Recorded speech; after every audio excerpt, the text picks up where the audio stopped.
This is FYI News 13, brought to you by SSPTV and the Hazleton Standard Speaker. For your information, we touch base with the superintendent about a first for the Hazleton Area School District. Welcome to FYI, and on this edition, we're talking snow days and summer programs, plus a whole lot more, so let's get things going with headlines from FYI News 13 and the Hazleton Standard Speaker. The Hazleton Area School District is launching a new program that it hopes will better prepare students for kindergarten. Today, District Superintendent Dr. Francis X. Antonelli explained that the program will be made possible thanks to the Ready to Learn grant, which the district received for approximately $1.2 million. We are going to use slightly over $100,000 of the state Ready to Learn grant money to embark on a new initiative in the Hazleton Area School District. Beginning this summer, for the first time, we will have a pre-kindergarten program, a 6-week program here in the school district for students who have not had a quality preschool experience, any preschool experience at all. And what we find out is when students enter kindergarten not having a preschool experience, they are significantly behind their peers who have attended a quality preschool program, and sometimes it takes several years for them to close that gap. So we are looking for students who are at risk, free and reduced lunch eligibility, students who have not attended a preschool, and students who in fact are enrolled here for kindergarten in September. They're the 3 qualifiers for admission into the program. We're going to hold it in 5 sites. It'll be at West Hazleton Elementary Middle School, Heights Terrace Elementary Middle School, Arthur Street Early Learning Center, Hazel Township Early Learning Center, and at the Drums Elementary Middle School. We feel that we will be able to service between 100 and 150 students. It will be a half-day program, again exposing the students to readiness skills for kindergarten and also social skills for kindergarten. We will feed them lunch. It'll be staffed by our own teachers using our own curricular materials. And we're very, very excited about this endeavor and the impact that it can have on our kindergarten students and as they move forward with their education here in the Hazleton Area School District. Dr. Antonelli says there will be no cost to the taxpayer or to the parents of students who will be enrolled in the program. The new pre-K program will begin on June 29th and run through August 8th, 4 days a week. Applications will be available at kindergarten registration. Meanwhile, Old Man Winter has taken a toll on the education process in our area. Dr. Antonelli says that the Hazleton Area School District experienced 23 weather-related events, including 15 delays, 2 early dismissals, and 6 cancellations. One of the 6 days has already been made up. We'll be making one up Holy Thursday, if you will, and one Easter Monday. So we'll be making 3 up that are built into the school calendar, and then the 3 additional will be tacked on at the end of the year. We're looking at June 10th as the last day for students, and at this point in time, that would be our scheduled graduation, June 10th, which is a Wednesday, and the last day for the teachers would be June the 12th, as we speak. The information on the school calendar is available on the district's website at hasdk12.org. Holy Family Academy in Hazleton has also released information on their snow makeup days and how it will affect their spring break schedule. Students will be off Holy Thursday, Good Friday, and Easter Monday, but they will now have school on April 7th, the Tuesday after Easter. There were some headaches in Monoy City thanks to a water main break on Wednesday night. Crews worked to repair the break that occurred at Mine and Pine Streets around 8 p.m. The leak reduced water pressure for residents. More than 4,000 residents were without water as crews worked to fix the problem. Today, Monoy City Police Chief John Krzmarchek tells FYI that the water was back on for all customers around 7:30 this morning. Residents were also notified of a boil advisory through calls made via the rapid response system in Monoy City. Mark Ketcher, the managing editor of the Standard Speaker, is here with our Lisa Sugar to start getting us ready for May's primary election. It's a primer for the primary. One of the biggest elections that will be taking place is that in the city of Hazleton for both Hazleton Mayor and 2 seats up for grabs on Hazleton City Council. Mark Hatcher is the managing editor of the Standard Speaker. Mark, it's going to be some interesting races. We have a lot of candidates interested in both slots. Yeah, absolutely. On Tuesday, the nominating petitions were due for all elections, locally, statewide. So it's always interesting on that day to go to the Election Bureau or check out the website and find out who has filed nominating petitions to run for the various local races. And as you said, the field is very crowded for the 2 main races in the city, and that would be for mayor and for city council. In the mayoral race, it became a little bit more interesting when Joe Yanuzzi, obviously the incumbent mayor, announced that he is running again for re-election. He announced that maybe 2 weeks ago after having been undecided about that. But like I said, his entry into the race has made things a little bit more exciting, especially, well, on the Republican side. He's a Republican, and his main opponent in the May primary will be Jeff Cassatt. And Jeff Cassatt's been on council before, so he's pretty familiar to the people of Hazleton. Now, on the Democratic side, it's even more crowded. We have 4 candidates. One is Jack Mundy, who has been on council before and also very familiar with the citizens. John Matuszewski, who has run for mayor before, as well as Grace Kuzo, who has also run, and relative newcomer Joe Nemchik. So it should be really interesting. Hard to predict when there's that many candidates. It really can go any way. Yeah, absolutely, especially on the Democratic side. You know, on the Republican side, we pretty much know what it is. It comes down to two people, Jeff Cassatt and Joe Yanuzzi, so that's pretty straightforward. But when you get 4 candidates in the mix or even more, then, you know, it becomes a toss-up, really. So we'll have to see how things develop as we get closer to the May primary. But right now on the on the Democratic side, it's crowded. And then when we look at council, that also an interesting race shaping up as well. Right. There are two seats available, and one is held by Jean Mope. She's the incumbent, and she is running for re-election. She's on the Democratic side, along with Robert Gavio, who is an HCA employee. You also have former city councilman Kevin Shatter. He was on several years ago on council, and he's making a return bid for council. And then finally, Rhoda Umana, who announced last Saturday, I guess it was, that she was going to be looking for a council seat. Now, on the Republican side for Hazleton City Council, several candidates running as well. Right. There are 4 candidates. Rocco Formica, who has been on the political scene in recent years, has run for various posts, including school board. We have HCA board member or former board member John Keegan, and he should be familiar to people as well. He's very involved in politics, especially on the Republican side in the Hazleton area. Chris Puza is making another attempt at council. He was on council previously. And finally, Dominic Tallarico Jr., relative newcomer, but he started a Facebook page a while back called Save Hazleton, and he's tried to get involved in certain things and try to find solutions to various problems in the city. So again, it should be interesting as well. Some people who are relatively familiar to the folks in Hazleton. So again, crowded field on both tickets for council, and again, like you said, with 2 seats on the ballot. All righty. And we'll have more on other races coming up as well right here on FYI.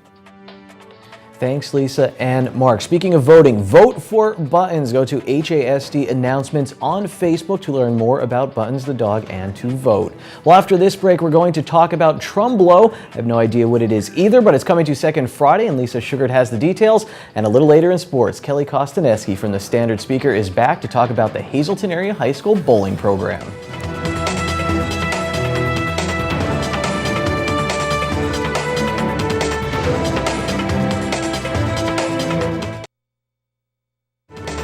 This is FYI News 13, brought to you by SSPTV and the Hazleton Standard Speaker. Well, this Friday is Second Friday in downtown Hazleton, and the theme this time is Get Your Irish on Downtown. And one of the events that will be taking place as part of all the festivities is happening at the Hazleton Art League. And we're pleased to welcome back Mark Rooney, who is the manager of the Art League. Mark, I know you have a special reception and opening taking place, so tell us all about it. Well, the reception takes place this Friday, the 13th, from 6 to 8 p.m. We'll have light refreshments, and the exhibition is called Trompe-l'œil. And Trompe-l'œil is a French term for fool the eye. So we have 9 artists and almost 40 works of art, drawing, sculpture, and believe it or not, or drawing, painting, and believe it or not, a sculptor who works in a very realistic fashion. So all of the artwork is hyper-realistic, and it includes some local well-known artists like William Yankiewicz and a few others, not so well-known, but it's an excellent exhibition. The artists will be there, and as I said, we'll have light refreshments. A lot of the Art League people will be there, so please come down this Friday from 6 to 8. Now, the exhibition continues until March 22nd on weekends. We're open on weekends from 11 to 5, Saturday and Sunday. And we can't stress enough that this is open to the public. People may think they have to be a member to come out and participate, but this is open to everyone. It's absolutely open to everyone. There's no charge to come and see the exhibit. All the work is for sale, so we'd like to sell some of the work if we can, and we encourage membership, obviously, but anyone can come and meet the artists and enjoy some refreshments and mix and mingle with the local art crowd. And you also, just give you an extra plug here, you also offer classes and a variety of things going on. So if people want to know more, where's the best place for them to find out about the Hazleton Art League? The best place to find out online is our Facebook page, because we update that regularly. You can stop in. I'm there on weekends from 11 to 5, Saturday and Sunday, so you can stop in and talk to me directly, or you can call me at 570-817-1075. All right. So there's always a lot happening at the Hazleton Art League. And for this Friday the 13th, the luck of the Irish, we're going to say, the Hazleton Art League bringing you this special Trompe-l'œil art exhibit, The Trick of the Eye, from 6 till 8 p.m., the wonderful reception. Please come out and support the arts in downtown Hazleton. Time now for FYI News 13 weather. I think I said Trompe-l'œil. I was way off. Well, it was windy, very windy today, as you can see by this weather shot. What you can't see is me holding the tripod for dear life, so the camera didn't fall over. That's how windy it was, but I'm not complaining. I like the sun and the warmth. Let's take a look at the weather from the National Weather Service. Here's our forecast. It's going to be very nice on Monday. Spoiler. Tonight, though, mostly clear with a low around 25. On the extended forecast, Friday looks sunny with a high near 43. Friday night, rain is likely, low around 34. Saturday, more rain on the way, high of 46. Saturday night, there's a chance of rain and snow showers, low of 36. On Sunday, another chance of snow showers, and then a chance of rain, mostly cloudy day with a high near 42. Sunday night, chance of rain and snow showers, once again mostly cloudy, low around 31. And there's Monday, partly sunny, high near 49. I'm so excited. Monday night, a chance of rain and snow again, mostly cloudy with a low around 34. Weather on FYI is brought to you by Boyer Insurance Agency, with 2 locations to serve you. They have one location in Cunningham on Sugarloaf Avenue and another one in Nescapec on Broad Street. To reach them in Cunningham, call 570-788-3543, and in Nescapec, call 570-752-7683. Well, I know the weather is very cold outside, but here inside the Y, and particularly at the pool at the Y, 91 degrees for the water temperature and 84 degrees for the air temperature. Eileen Stam told me all that information because she's the aquatic director here at the Y. Great time to come to the Y because people don't want to go outside in the cold to exercise. This is a great place to come year-round, especially in the winter. Yes. I always tell people that there's a little piece of Florida right here in your community. You don't have that big travel expense to go to Florida. You can come right here to the Y. And we do offer programs for all ages here at the Y. So give us a little hint of some of those programs, starting with the youngest up to the oldest. We do offer programs for parent tots, and they start at 6 months all the way up to 99 years old. Or actually, we have a 101-year-old swimmer that still comes to the Y and exercises on a regular basis. Wow, that's pretty impressive. Yes. So there's something though for all tastes, because I know there's competitive swimming as well for the Y. Yes, we do offer age group competitive swimming, and we also have a master's swimming program. The age group runs from 5 to 18, and master's is from 19 on up. So Wow. If anybody is interested in learning how to swim, or they're already a good swimmer, this is the place they should be doing it. Yes, we have youth programs for preschoolers ages 3 to 5 and also from 6 to 12. We are offering adult swim lessons also, but I would call if anyone is interested in that for more information on that. Well, if somebody wants a piece of Florida, this is the place they have to come, right? Yes, yes. Okay. Come down to the Y. And again, your phone number for all the programs. Our phone number here is area code 570-455-2046. Well, if you're looking to exercise, this is the best place to come, whether it's their fitness rooms or any other activities that are going on. But the pool, definitely a slice of Florida. You should be here, so call and inquire about the many programs at the Hazleton YMYWCA. Earlier this week, we talked about the positive effect the Y had on some local high school swimmers with Kelly Kostaneski from the Standard Speaker. Kelly's back in sports, but first, here's your midday winning lottery numbers. Pick 2, 85, pick 3, 195, pick 4, 6935, and pick 3, 39782. Sports is next.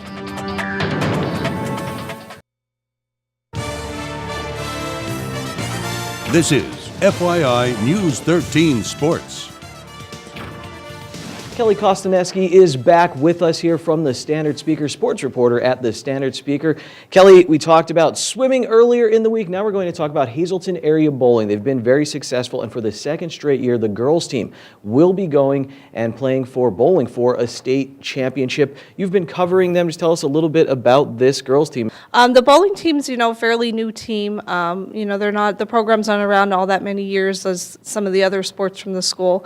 So it's really nice that they're getting this recognition that they deserve. They practice really hard, and this was their goal. They got to go last year. They finished 4th overall, and they really got that experience and said, we want to go again.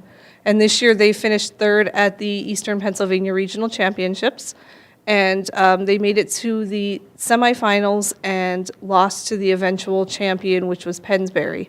So, even though they only made it to the semis, they ended up losing to the team that won it all. So that was pretty impressive for them.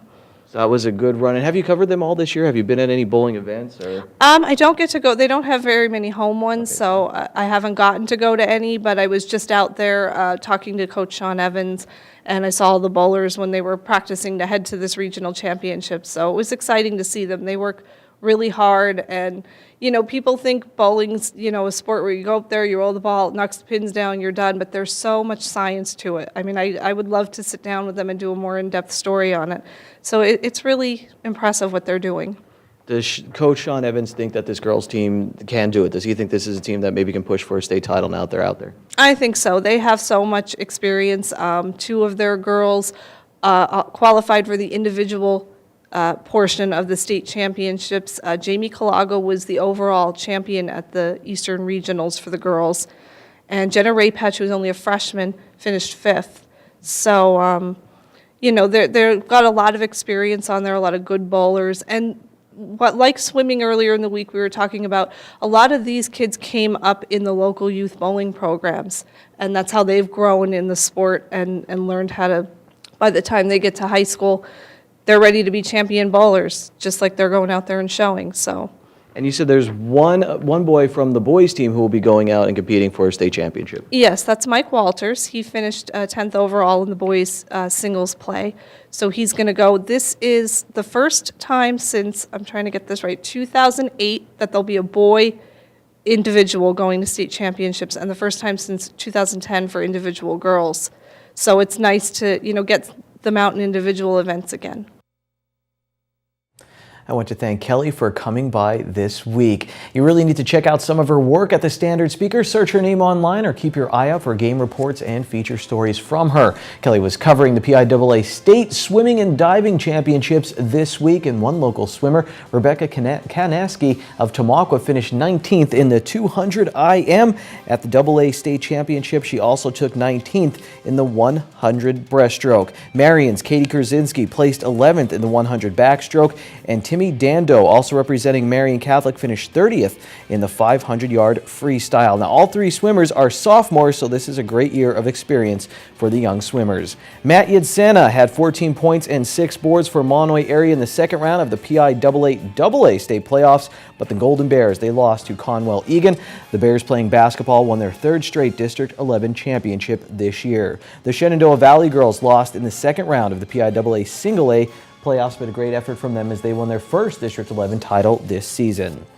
The Wilkes-Barre-Scranton Penguins, they beat Hershey on Wednesday, and things are interesting in the AHL Eastern Conference East Division. The Pens host Hershey on Saturday, and they're only 3 points behind the Bears in the standings. We are all out of sports for now, but come back tomorrow. Actually, stay right where you are. We'll wrap things up after this. Thursday is $1 burger night at Bottlenecks. Get a juicy 4th pound burger for only $1 all night long. Good evening, everyone, and here's tonight's social news. First tonight, happy 6th birthday to Cole Reimold. Love from Mommy, Daddy, Sister Samantha, and all of your family and friends. In our Talk of the Town report, first tonight, the Big and Bad Rockabilly Cats will be performing Saturday, March 21st at the Tamako Community Arts Center. Event starts at 7 p.m. It's $12 for adults, $10 for students and seniors. For more information, just call 570-668-1192. Another announcement, St. John the Baptist Byzantine Catholic Church will be holding a pierogi and halushki sale March 27th. Tickets are available from 11 a.m. to 1 p.m. and please order early by calling 570-645-5656. And finally, Penn State Hazleton will be offering lifeguarding certification and recertification courses starting in March. To enroll, participants must be 15 years old and must complete a pretest. Pretest is Wednesday, March 25th from 5 to 6 p.m. For info, just call 570-450-3136. That's tonight's Talk of the Town. News 13 would like to send sincere condolences to the family and friends of these recently departed. Clara N. Hunsinger, formerly of Hazleton. Mass is Saturday at 9:30 a.m. from the Annunciation Parish at the Church of St. Gabriel. The Belts Petrilli Funeral Home is in charge of arrangements. Louis Scheitrumpf Jr. of West Hazleton. Friends may call Saturday from 10 a.m. to noon at the Hazel Chapel of the Crofton Hughes Funeral Home. Viola Valeri of Hazleton. Funeral is Saturday at 10:30 a.m. from the Firo Funeral Home. Friends may call Friday from 6 to 8 p.m. And Irene Porosky of Hazel Township.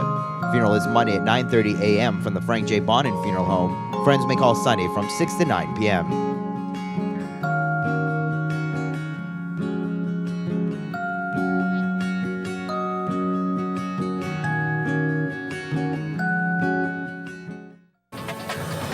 Attention pay-per-view subscribers, if you see your name right now on News 13, you'll have 13 minutes to call in and win a free movie from Service Electric Cablevision. Our winner tonight is Raymond Jones of Gordon. Raymond, if you're watching, give us a call right now, 570-455-7267, extension 104.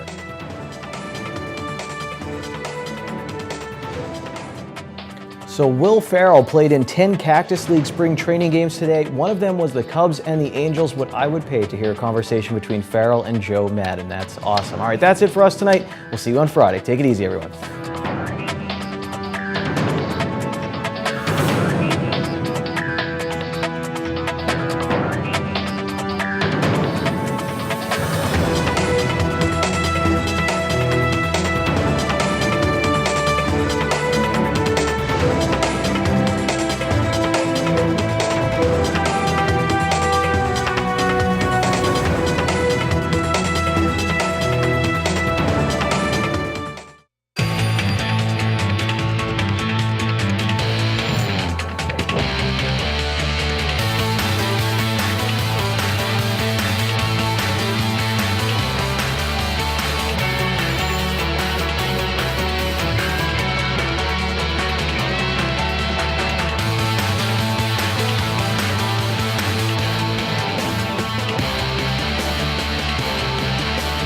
Burger Cadillac, Hazleton. Drive with experience.